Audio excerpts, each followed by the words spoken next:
खामोशी की दास्तान। भारत के महानतम प्रवासी की वापसी के पहले वर्ष की खामोशी की महागाथा। आकाशवाणी की विशेष शताब्दी श्रृंखला खामोशी की दास्तान प्रस्तुत है आज की कड़ी।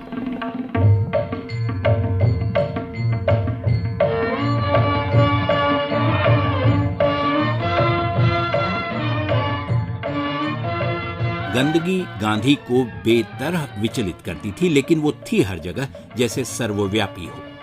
हिंदुस्तान का स्थायी भाव, रूप बदलकर हर मोड़ पर विद्यमान। शहर बदलते थे, तारीखें बदलती थीं, लोग बदल जाते थे, पर गंदगी वहीं रहती थी। शांति निकेतन की अपनी यात्रा में गांधी ने कचरे मलबे के ढेर देखे थे, हरिद्वार और मथुरा देखा था, और तभी एहसास हो गया था कि हिंदुस्तान में सफाई उनका खास धंधा बन जाएगा। धर्मस्थलों और विद्या के मंदिरों का यह हाल था तो दूसरों के लिए आदर्श क्या बचता।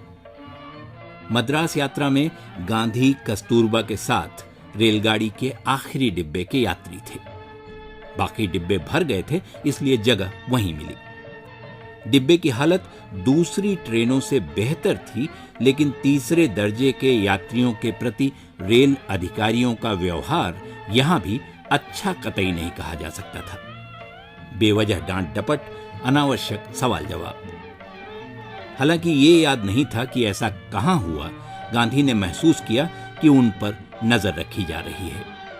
स्टेशन आने पर हलचल थोड़ा और बढ़ जाती। कोई कुछ कहता नहीं था, लेकिन डिब्बे में पुलिस वालों की आवाजाही बढ़ जाती थी।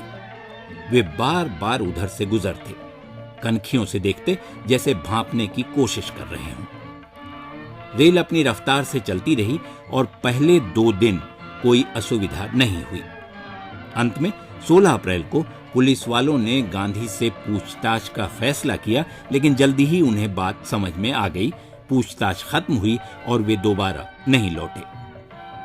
गांधी का स्वास्थ्य ठीक था और अनवरत यात्राएं उन्हें थका नहीं रही थी।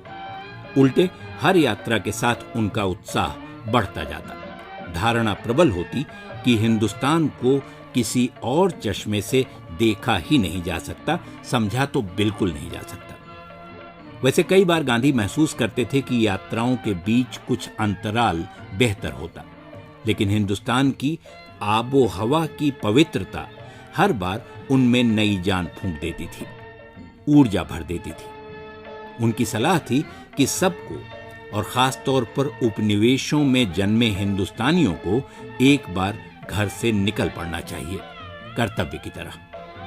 हालांकि लक्ष्य से दूरी निरंतर कम होती जा रही थी। मद्रास अब भी कई घंटा दूर था। 17 अप्रैल की सुबह आंख खुली तो मंजर नया था।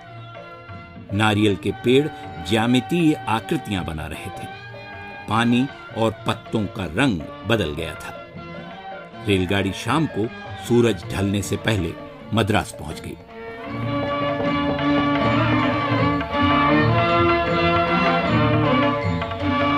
खामोशी की दास्तान, भारत के महानतम प्रवासी की वापसी के पहले वर्ष की खामोशी की महागाथा। ये थी आकाशवाणी की इस विशेष शताब्दी श्रृंखला की आज की कड़ी। शोध, आलेख और वाचन स्वर मधुकर उपाध्याय। प्रस्तुति मनोज मायंकर।